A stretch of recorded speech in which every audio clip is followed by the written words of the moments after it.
Welcome to the Softland Central podcast, your home for market entry knowledge and resources. Softland Central is brought to you by Softland Partners, an online marketplace to help you find best fit resources for your market entry.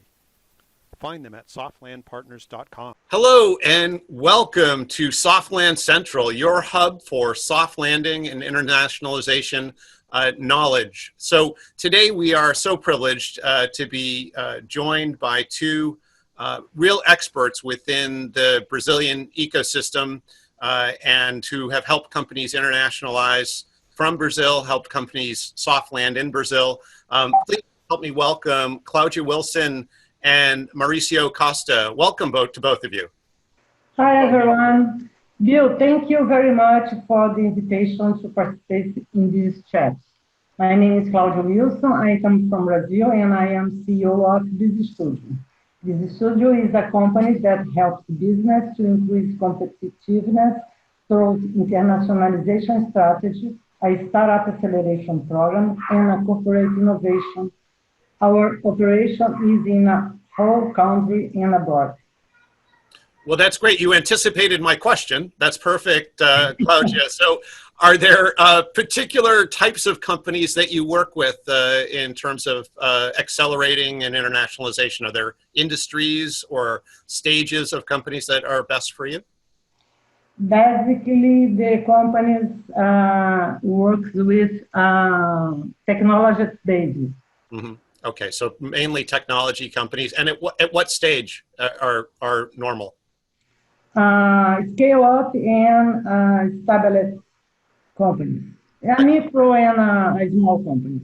Okay, all right, fantastic. And Mauricio, with HUB55 and Pacelli Consulting, can you tell us a little bit more about your services? Yeah, sure. Thanks for having us here, Bill. It's a pleasure. HUB55 has office in New Haven, Connecticut, and also in São José dos Campos, São Paulo. So we both bring companies from the US to Brazil and also take companies, to internationalize to the US starting, in Connecticut.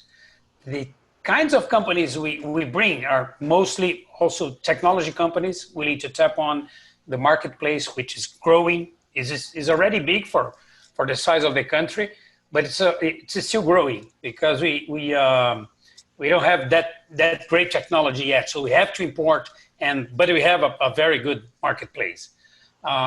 Otherwise, to take companies from here to there, since we start in Connecticut, we try to bring to Connecticut companies in aerospace and in medical devices because of the that's apparently the kinds of companies that Connecticut welcomes much better, right? Right. Probably the verticals or the industries that are much stronger in Connecticut. That's great. So a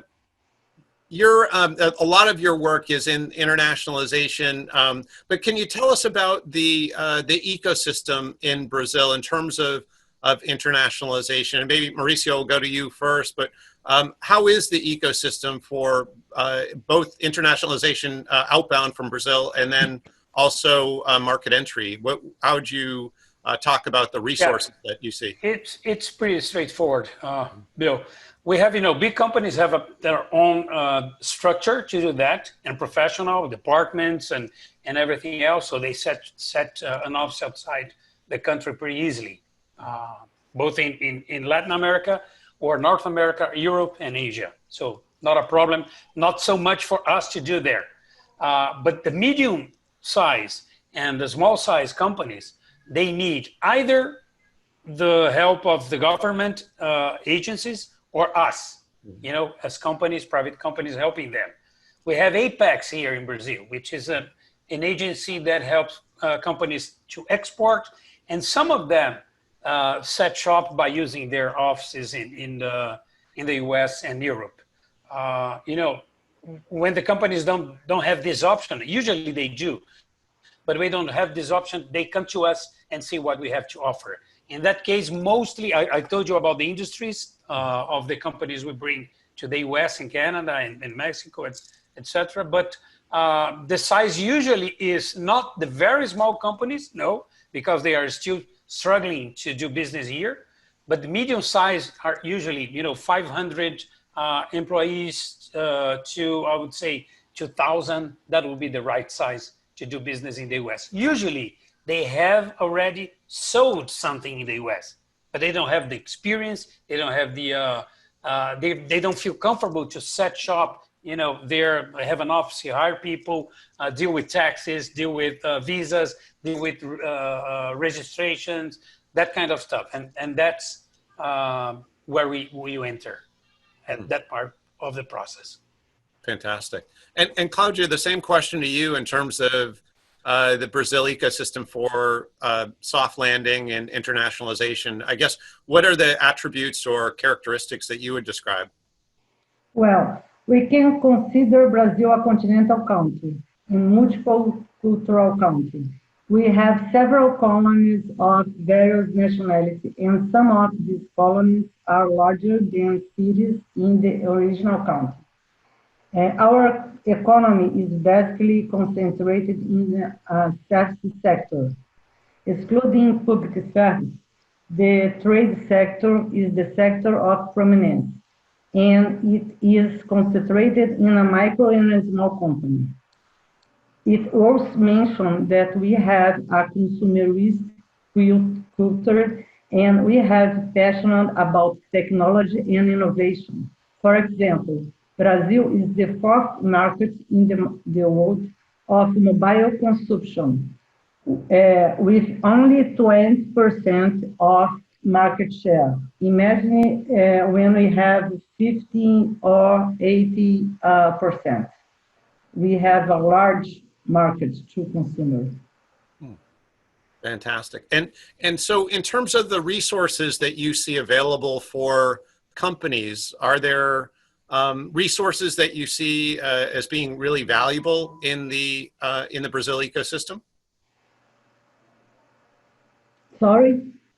In terms of the resources that you see, whether it's, I think Mauricio mentioned Apex, are there resources that you see in the Brazil ecosystem that you see as very valuable for Brazilian companies going out or foreign companies coming in?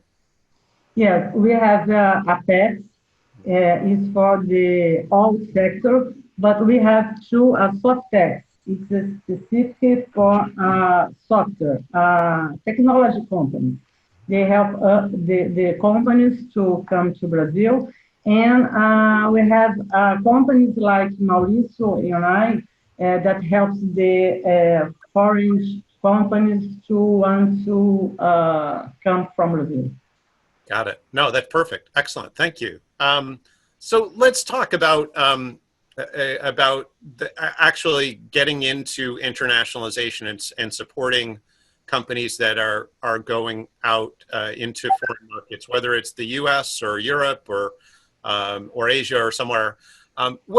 Let's talk about what you see as the common mistakes. What are, Claudia, maybe start with you, what are the big mistakes that you see companies making when they're going into new markets?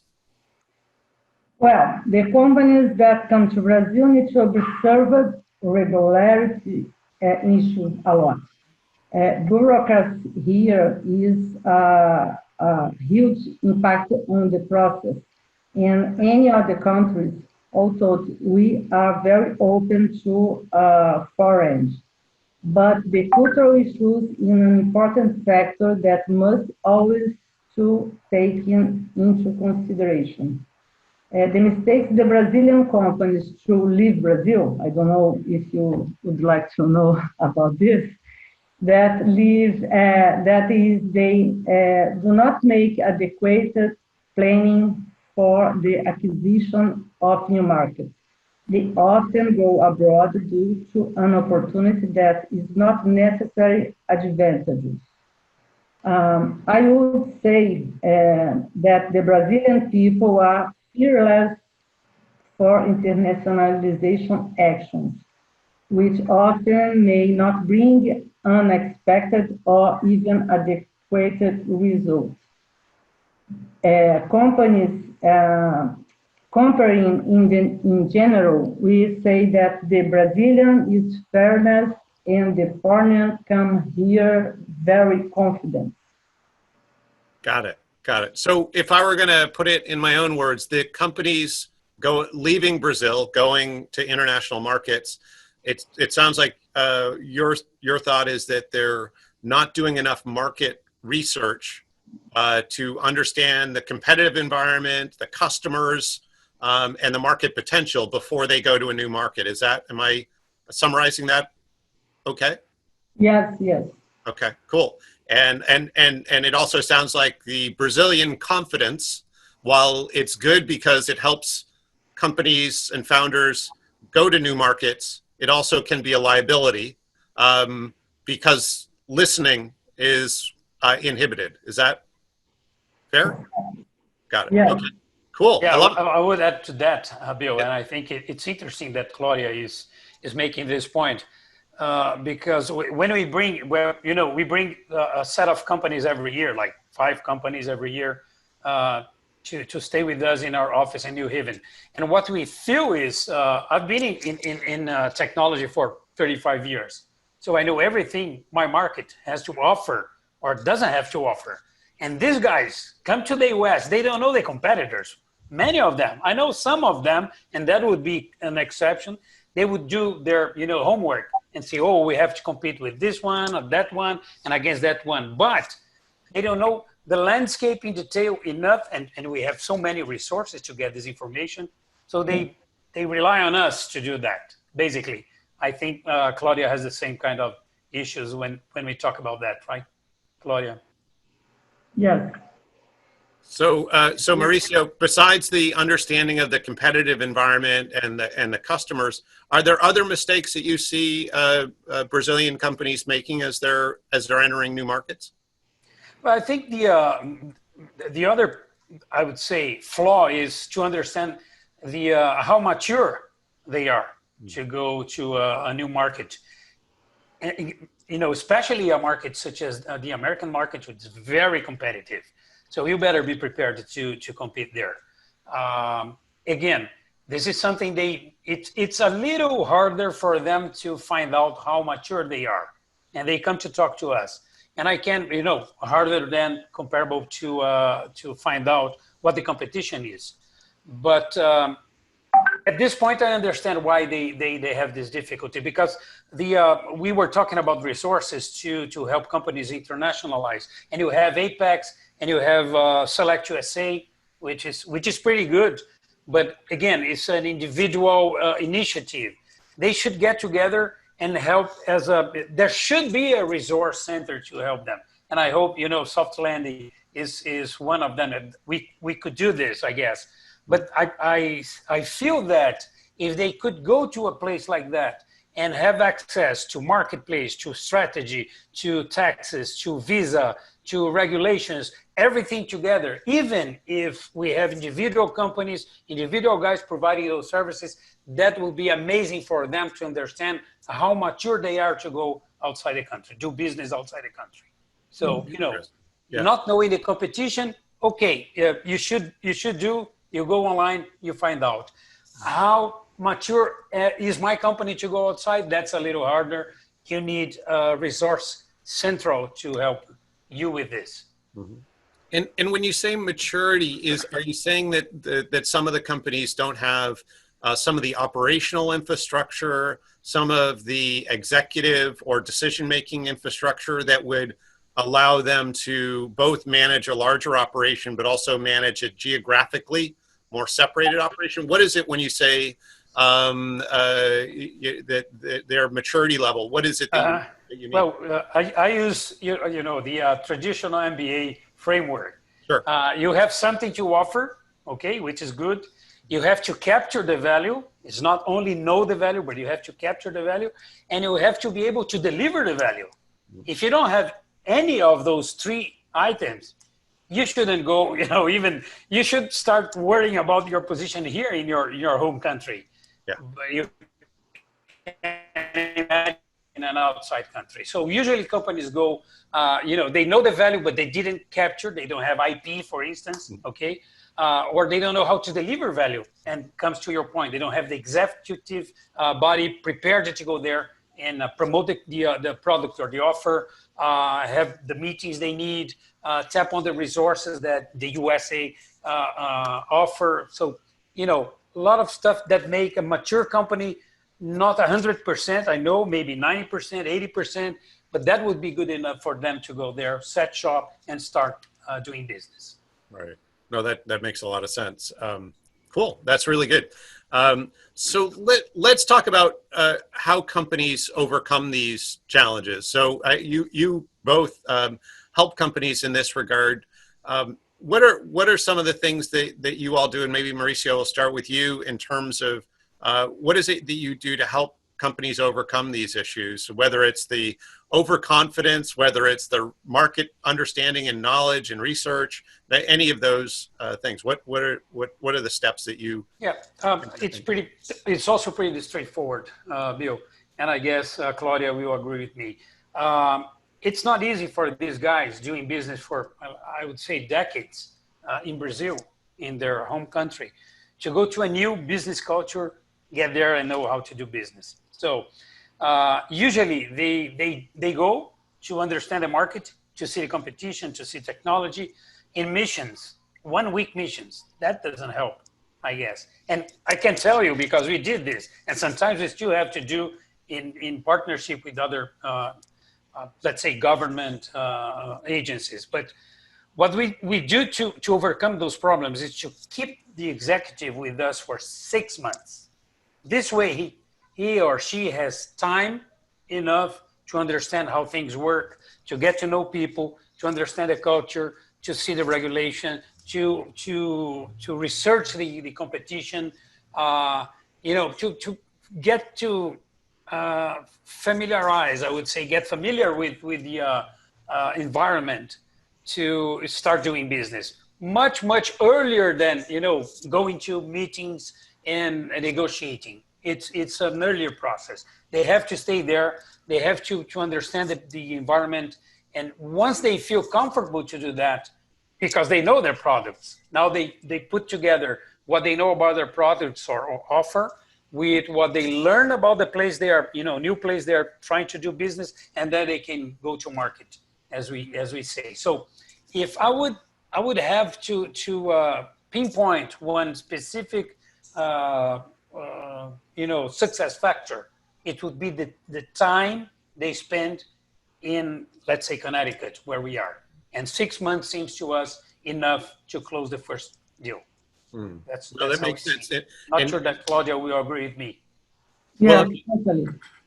Well, and I think what I heard as well, Mauricio, is that going on a trade mission or trade delegation certainly has value, but it's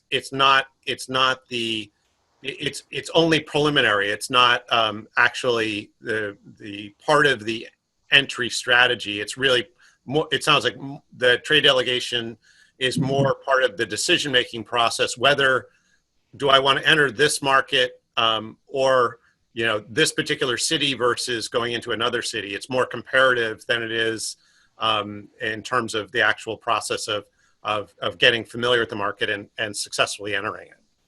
Yeah, and there's more to that, right, Bill? Once you are in a new place to do business in such a different culture, you know, it's a very competitive market. Let's say the U.S. It's not the same in Brazil. You know, people relate, including company to company, or people to people, or people to company. Relationships are quite different from the U.S.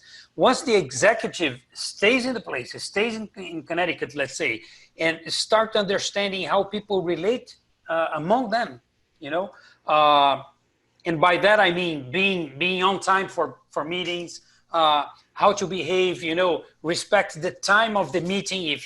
If you have someone talking to you for 1 hour, you know, keep 1 hour in mind, and when this hour ends, get that the hell out of there, you know, that kind of stuff. And people only can get this not only doing business but leaving the place, you know, going to restaurants, going to parties, going to trade shows when they meet people, they make new friends, and I think this is all part of a big context they have to learn before getting successful doing businesses. That makes sense. So, Claudia, Yeah, what would you say? I always said from Brazil, from Rio de Janeiro to São Paulo is a different culture. Imagine it from There's a Brazil to difference already. That's true, Claudia. That's really Yeah, true. yeah. In the same country. Yeah. So, Claudia, so what are, in terms of BeezStudio, what is it that you all do? Mauricio's talked about this immersion in the local market or in the market that's being entered. With what you work on, what's the priority when you're working with the companies in terms of overcoming some of the bigger issues? Well, I believe that the planning is always the best way to achieve any objective, even if it is planning at the macro level. From entering in Brazil, the companies that want to come to Brazil, we provide consultant service on a market acquisition, combined with regulatory, country, accounting, and financial issues. We operated through the journal from matchmaking actions to actually to physical installation of an office. Several factors are determined in this work, from product operation area and nailing the size of the operation that the foreign companies intend to have here in Brazil. The other hand, the Brazilian companies that want to leave Brazil, we actually in a consultative way in which we do a consultant's work on the initial steps, made which in the market in which were operated and products adherence in this market. Best acquisition cost, market size, and market fit. And we have referred these companies to our local partners. The preliminary work we do is very important for the company to be aware of the challenge and reduce the uncertainty in may face. We believe we have DNA, BeezStudio has a startup conception. And we treat the companies that is going to a new market from Brazil or leave Brazil we're like a startup, regardless of the size in your country of the origin. Fantastic. So treating them like a startup and where they're going in the new country, it sounds like you follow the same rules that got them to where they are. So they're thinking of the business model canvas, they're starting with the value proposition and the customer segment when they arrive in that new jurisdiction to affirm this customer has the same problem or has a known problem that our product or service solves. Is that? Yeah. Okay, cool. I like it.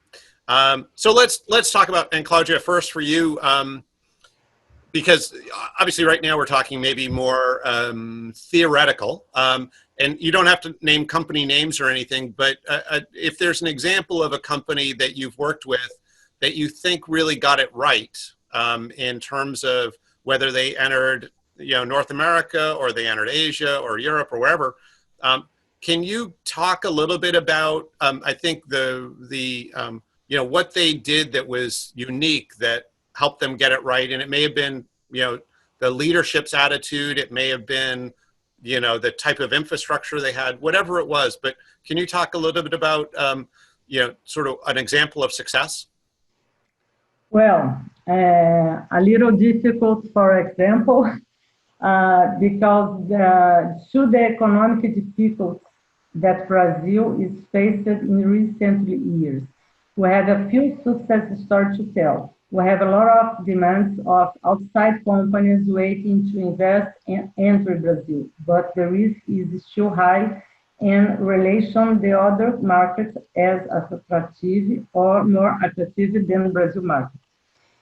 In the last year, we have been carrying out our work that provide information that help in decision making regarding specific issues, not a more strange process.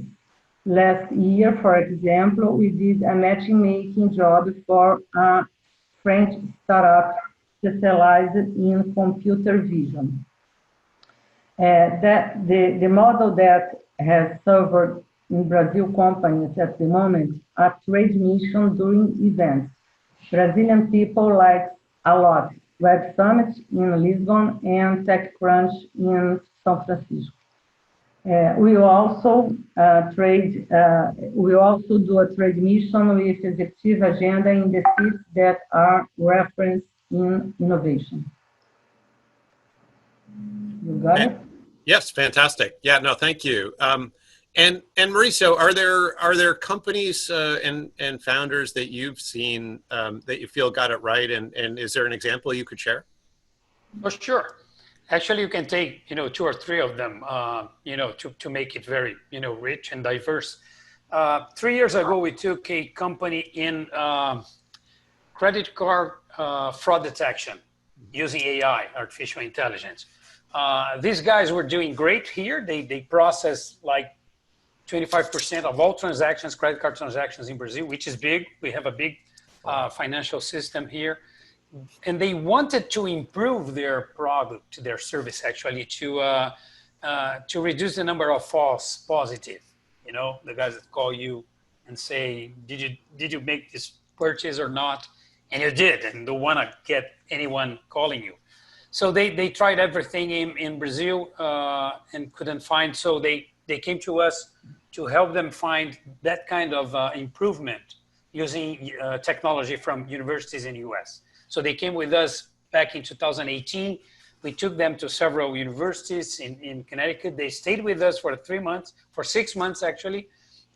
They started a project and reached the goal. So that was a very successful case. And it was not even, sell in the US. It's just get the technology they needed. Last year, we got someone in healthcare, implants, facial implants, and they wanted to find a way to enter the US market.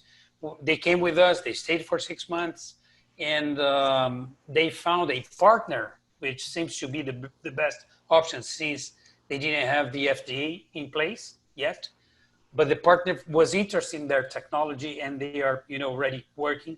The partner is from Connecticut, which is great, because also, mission accomplished. And this year, we have a software company that came with us in January. You may have met them. They, understood the market. We discussed a lot. It's a mature company. It's around 700 employees.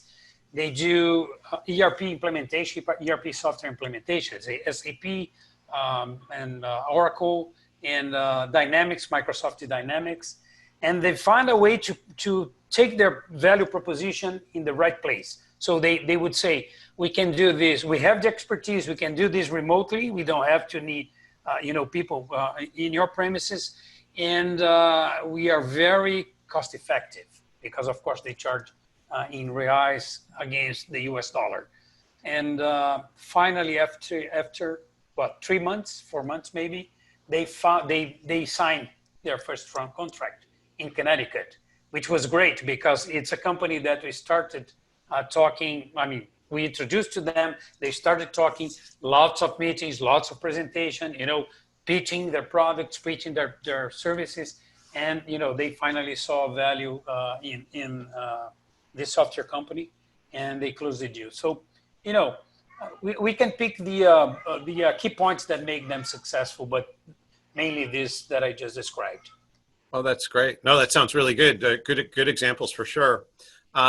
So you both obviously provide really good service, and the thing that always strikes me in this, and obviously what all of us do is intangible, right? Where it's not a product per se. It's not a piece of hardware, and so it makes it more difficult, I think, for companies to evaluate our services. So, how, when you think about, sort of reversing your position on the table a little bit and saying, imagine yourself as a company in Brazil looking to internationalize.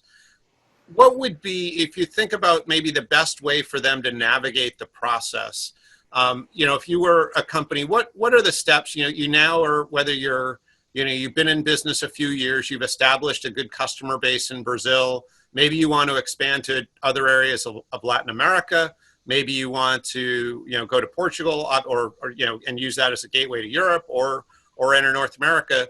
But, what would be the steps that you would suggest a company take? And Mauricio, I'll start with you. What would you suggest, the steps a company take to begin navigating the process? We mostly covered the steps, but I'll try to summarize here. Yeah. First of all, you need to know, if you're mature enough to get to a new market. Mm-hmm. So this would be a very, very important starting point. And by that, I mean, it's very hard to find out, by yourself, if your company is mature enough to go to such a competitive market as the US market. So I would advise to, reach, counselors, companies such as ours, that can not only help them to find out, but drive them to other people that can tell us the same. Again, the visa guys, the tax guys, the accounting guys, the strategy guys, a lot of people that can really help them to understand how they would position themselves in a competitive market. That would be a first step. Today, I would recommend the soft landing network. I think it's a good place to start. Up to now, I've been talking to them to reach the Department of Commerce, the consulate, U.S. consulate, because they have great resources there. But of course, not as many as we have here with the network. And if they have this good approach, I mean, they know a lot about all those aspects that I was describing, plus being in hands with people that know the market. It's a very, very good start. The second advice I would give is stay there for some time. Don't try to rent lease an office. No, hire people. No, don't do anything until you understand what you're doing there. Try to get to know government people, university people, associations, manufacturers, companies. Try to meet everywhere you can until you make your idea of what's the best strategy, what's the best, go to events, of course, until you understand what's the best strategy to set shop before doing anything. So we not only advise that, but we provide them with this infrastructure. So it's coherent that we do this, because I think it's the best approach. If you don't know how to go outside the country and sell, that would be, I would say, almost a sure path. Right. Oh, that's good. So is you had really the first item, in my words, would be some kind of a readiness assessment. And I guess what I heard from you is don't self-assess, but get an objective third party to give you a viewpoint in terms of your your strengths and your gaps Exactly. in terms of your readiness. Do you have a diagnostic for that today? Do you have a tool that you take companies through? Yes, we have. When a company come to us to understand how to what would be the steps to get there, we provide with a full questionnaire. When we get all the questions, they answer, and try to form an idea of not only the company, because you can get information on the company online, but how the executives see the company. Mm. And this is pretty important, because as you said, the guy goes there or the lady goes there, and they have an idea that may be completely different from how the potential clients would see. Mm. So we need to understand their point of view instead of the company, or beyond the company. And this questionnaire has been very useful to us. We have several sessions before, of course, we close the deal with them to bring them to the US. And I have to tell you, even when they go, we set the 6-month period to as a milestone for them to see, well, should I stay? Should I go back to Brazil and improve my offer before coming? Or am I ready to open an office? We have some companies that right after 6 months opened their own office. Some of them stay with us. And I have to tell you, some of them said, no, it's not for me at this point. I'm going back. I will try in 2 years, let's say. Well, Sorry for the long answer. No, it's a good answer. And I suppose that's the real important part of that discovery process, is that you want to give it long enough that you can understand both your company and your readiness, but also the market itself, and to really be able to understand the competitive. From 5,000 kilometers or 6,000 or 7,000 kilometers, your research is different than actually getting out and physically having a cup of coffee with a customer. Exactly. Yeah, exactly. Perfect description, Bill. Good. That's my experience, actually. Yeah, awesome. And Claudia, are there thinking about the sort of the linear steps that step 1, step 2, step 3? What are the for a company looking to internationalize? What are your recommendations in terms of what's first? How do they go through the process to begin discovering if internationalization makes sense? Mauricio said almost everything I would like to say. Well, that's okay. That's good. That's okay. I only say 2 points. The executive of planning is very important, and the business culture of each country. We need to pay attention with this point.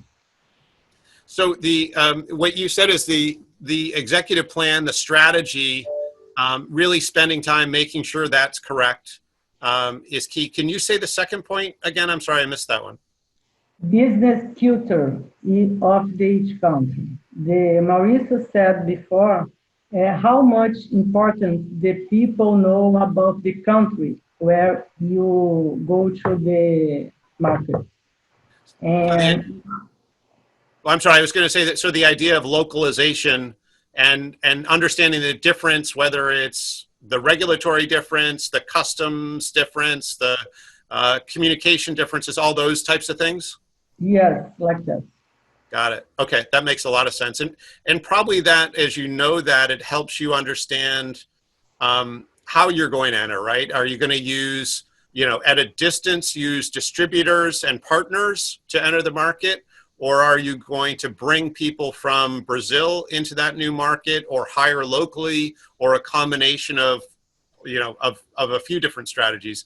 I would imagine that process leads you into, once you make that decision, sort of how you're going to go in and staff it and begin to acquire significant numbers of customers. Is that the case? Yes. Yeah. Cool. Awesome. So let's shift gears a little bit, and I'm exceptionally excited that you both have sort of joined forces to start a Soft Land Partners meetup and community in Sao Paulo in Brazil, and so there are really a couple of questions, and I'd start with kind of what got you interested in doing that. What was it about the idea of building a more connected local internationalization and soft landing community in Rio and maybe Brazil generally that was attractive for you? And maybe Claudia, will start with you. Okay. Bill, the conception of the soft land partner is in line with the whole strategy that BeezStudio believes in. Without a platform, we already acted like this. And this networking only increased the acceleration of BeezStudio action even more. I'm very honored the soft land partners come to Brazil. Cool. And Mauricio, how about for you? What is it that in both? I have to say, both of you, I'm not sure I fully described the idea, and in each case, you said yes, I think, before I finished describing the idea, which means that there was we were very aligned in our thinking. But with Mauricio, what was it that particularly struck a chord for you? You're on mute, just so you know. Sorry. Technology stuff. Okay. Yeah. That goes back to my point, and I think it's great, Bill. When you came with the idea of the Softland partners, it struck me as a solution for the first problem I just mentioned. If you're a company in Brazil, let's say you were making medical devices for 20 years, and you want to sell to the US. Usually, what do these guys do? They go to Apex. But Apex doesn't know everything you have to know if you go outside the country. And they will not drive you to other partners such as we are doing here, just like we're doing here. They are not, So when you told us about Softland partners, I said, this could be an entry point for these guys to tap on and see, well, here is HUB55, here's Mauricio, Claudia, and Drummond, and several companies that do this, each of them doing their part. And I agree with Claudia when she says, we have to do a strategy assessment. She does this very well. We don't. That's not a part of what we do. We can help them, but that's not our expertise. I would ask Claudia to do that for a company. We don't deal with accountant. We don't deal with taxes. So if we have a network of partners, this could be a fantastic starting point for a company looking for, a way to go abroad to do business, because they could meet like 10, 20 guys that could, help them to do that. And they would pick those that would be needed at that point, or maybe even choose between competitors. I think this is fantastic. I know this is bringing competition to our business, but I think collaboration is something that can bring much, much more benefits than, going alone, trying to find companies to internationalize. If you bring them to the Softland partners, let them choose, focusing on whatever they are struggling at that point, or choosing because they think this or that one has more, expertise related to what they need. So great initiative, Bill. I think this is going to be, a very good way for them to start.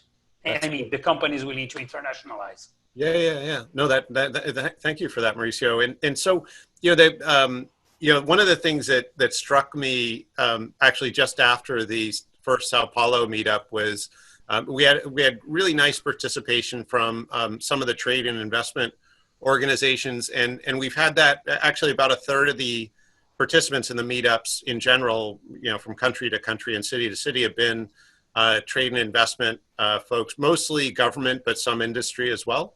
And but the thing, particularly thinking about the country trade and investment folks, is they change cities every 2 to 4 years. And so thinking about that, because ultimately their network quite often is what at least is the first line of defense or support for the internationalizing company. But if that's, dependent on that individual, that goes to the next city with them. It doesn't stay. It doesn't stay in Sao Paulo. It doesn't stay in Rio, and so on.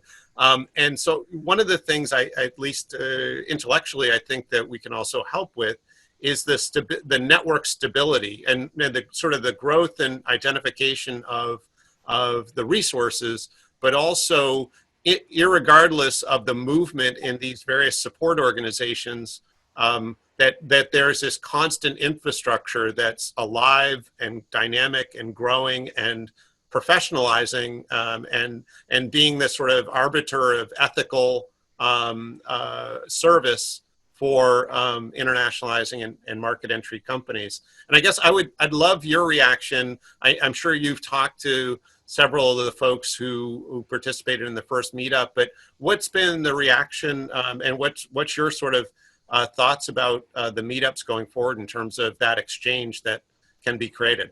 Mauricio, maybe you first. Yeah, we spoke before about that as well.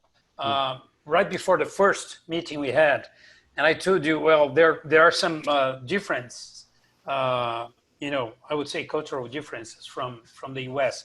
Usually competitors or kind of competitors, almost competitors, they don't relate very well here as they do in the US. It's a very, very collaborative environment in the US. And I speak about Connecticut, which I know. I don't know the whole, you know, USA. Here in Brazil is kind of different. If you invite someone that does the same as you do, or almost the same, like Claudia and I, this will be kind of, you know, a gray area. Should I go or should I not? You know, after the meeting, I spoke to some people and they said, well, this is surprisingly easier than I thought. You know, we don't have to be that secretive about our businesses. Maybe we can, again, benefit more by aligning with people doing with the same goals than trying to go alone after the market. I spoke to 2 or 3 of them, not many, but this particular point I was interested in understanding, and I think the reaction was much, much better than I thought, and I first, you know, told you before the meeting. Oh, that's exciting. And Claudia, how about you? Are there reactions either that you had or that others shared with you after the first meetup? Mauricio, we are not collaborative before the Softland partner. Now we I hope you're right, Claudia. Yeah. I really do. It was so great. For the first meeting, it was excellent, and the people catch up with each other and talk a lot. And I am very excited for the next meetup. That's awesome. So I want to finish on one, I think, kind of fun thing, and please answer this in Portuguese. The question is, you know, and this is just an opportunity if you want to share maybe why, whether to a trade and investment professional in Sao Paulo or to a service provider. They might be an attorney, an accountant, any type of site selector or whoever they might be, but to a potential participant in the Softland community and maybe someone who might come to the next meeting. But Claudia, I'll go to you first if you want to kind of share Mauricio first. Okay, Mauricio first. And please do it in Portuguese, Mauricio. But why should somebody participate in the next meetup or the community in general? Bom, vou dizer para você que trabalha na mesma área que a gente, que é atrair empresas, ajudar empresas a se internacionalizar. Vivemos num mundo em que não há alternativa. Ou você nasce internacional, global, ou você está fadado a não sobreviver. Uma das formas de você, a melhor forma de você se internacionalizar não é procurando a mim diretamente, acredito eu, ou a Cláudia diretamente, ou a Apex, ou a qualquer outro individual. Venha para o Softland Partners e você vai ter uma visão global dos recursos que estão disponíveis para você, enfim, utilizar. Um ou mais, aquele que está mais adequado ao seu estágio de maturidade, aquele que está mais próximo da sua forma de ver os negócios, e ali você vai ter um cardápio, certo, Cláudia? Eu acho que é mais um cardápio, um menu, em vez de você ficar batendo cabeça sozinho. Venha ao Softland Partner, venha entender como que a gente se comunica com o mercado e se comunica entre nós, você vai ver que a gente tem muito mais benefício trabalhando juntos do que isoladamente. Brilliant. I think. I hope you understood, Bill. I'm sure it was perfect. So Claudia, and I'll ask you the same question. So why should people participate in whether it's the next meetup or the soft landing community in Sao Paulo in Brazil? Além de tudo isso que o Maurício comentou, que realmente não tem outra saída de que não seja essa da gente estar trabalhando colaborativamente, porque acaba que todo mundo tem mais sucesso, eu diria que as oportunidades que vão se apresentar são enormes. Tanto que, apesar de eu e o Maurício estarmos no Brasil, eu vira e mexe, eu moro no Rio, mas vira e mexe eu estou em São Paulo. Eu não conhecia o Maurício, eu fui conhecer o Maurício em função da Softland Partner, e a gente já está identificando várias sinergias que podem ser feitas, já estamos vendo várias coisas, né? Então, a importância de você conhecer pares para você estar participando e estar fornecendo um serviço de melhor qualidade, já que você vai conseguir congregar vários profissionais, é importantíssimo. E a ideia, eu sou co-líder lá de São Paulo e também sou embaixadora do Softland Partner aqui no Brasil, e a ideia é que a gente vá montar vários Softlands, vários capítulos no Brasil inteiro. Então, com certeza, a gente vai Rio, Brasília, BH e quantas outras cidades houverem, ambiente e demanda para as pessoas quererem sair do Brasil ou quererem entrar no Brasil, né? É claro que São Paulo sempre vai ser um pouco maior, mas sempre vai ter lugar para todo mundo. Venham participar da próxima reunião, que vai ser no dia 24 de junho, mas mensalmente a gente está fazendo essa reunião todo mês. E você falou bem, Cláudia, a gente está tão próximo, indo os dois para os Estados Unidos levando a empresa e não se conhecia. Assim como eu e você, vários outros partners, do Softland Partners, melhor lugar para se conhecer aqui, a gente tem muito que fazer junto. Muito boa mensagem. Até quando a gente foi ver no LinkedIn, impressionante como que temos vários conhecidos em comum, mas realmente a gente nunca se esbarrou, né? Verdade. Uma grande oportunidade. Fantastic. Softland Partners, Bill, great resource. Oh, that's so good. Well, thank you. It was, it's a Friday. I should let everybody know it's Friday afternoon. It's sort of later in the afternoon. We probably all feel like we should have a caprina now, or at least a cold beverage of some kind. But I really, it's 5 o'clock somewhere.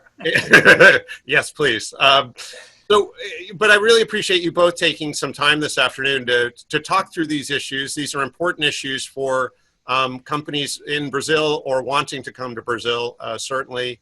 And we'll certainly share this broadly, but thank you both for taking time today. Great opportunity. Thank you. Thank you very much, Bill.